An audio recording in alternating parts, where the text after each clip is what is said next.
Her constant reminder of God's goodness, even when we may not understand His ways, was such a healing balm. That's what one reader said about Janet Denison's devotional, A Great Calm. If you're searching for God's peace, this book will lead you to the Father's comfort. Request A Great Calm today at thedailyarticle.org. Greetings and welcome to the Daily Article Podcast for Friday, February the 16th, 2024. I'm Chris Elkins of the Denison Forum, narrating today's article written by Dr. Ryan Denison.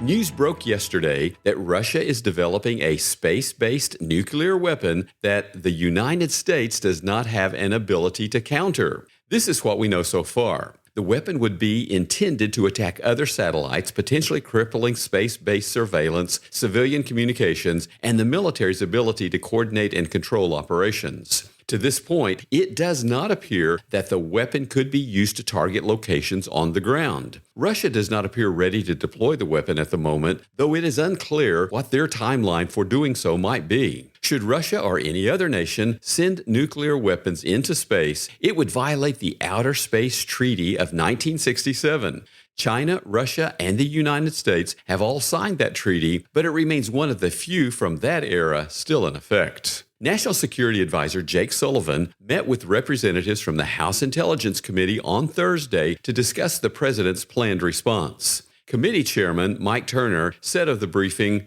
quote, "We all came away with a very strong impression that the administration is taking this very seriously and that the administration has a plan in place. We look forward to supporting them as they go to implement it." End quote. Further details have been withheld in order to protect intelligence sources, and both the administration and Congress have been quick to note that there does not appear to be an immediate threat. Still, the nature of response to date would seem to indicate that the danger is more than hypothetical. When asked if he could tell Americans not to worry, Mr. Sullivan said that it was impossible to answer with a straight yes. After all, Russia does not necessarily have to use the weapon in order for it to have a potentially catastrophic impact. Simply sending it into orbit would be enough to fundamentally shift the way the other world powers, like the U.S. and China, see space as a battleground. That's why the 1967 agreement was signed in the first place. And though the White House has stated they do not intend to withdraw from the treaty, even if Russia does, the uproar over the mere possibility that Russia will be the first to take that step demonstrates just how fragile those agreements can be. In times like these, I'm reminded of one of Christ's most challenging commands from Matthew 6, verse 34. "Therefore, do not be anxious about tomorrow, for tomorrow will be anxious for itself. Sufficient for the day is its own trouble." The Greek phrase, typically translated, "do not be anxious," carries the idea of being divided into parts or pulled in opposite directions. The idea is not that we never feel the emotions of fear or anxiety. After all, God never commands us how to feel. Rather, His instruction pertains to what we do with those emotions and the degree to which we allow them to control our thoughts and actions. The sin against which we are warned is feeding our anxiety by dwelling on it instead of giving it back to God and trusting that our fears are not greater than our Heavenly Father.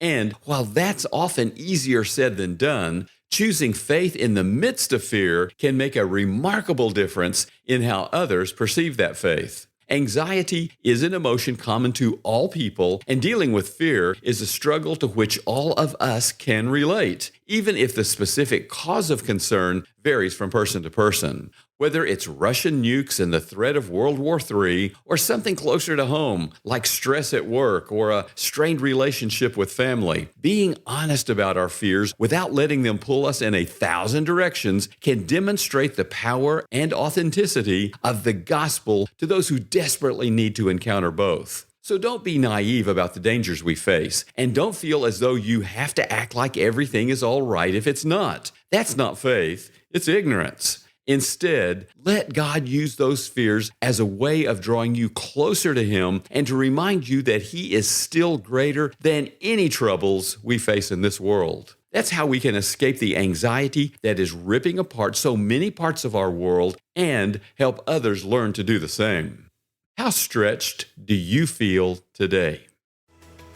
Thank you for listening to today's Daily Article podcast. If you would also like to read the daily article with its citations and references linked to their sources, find links in the episode notes to read today's article and to subscribe to the Daily Article email newsletter.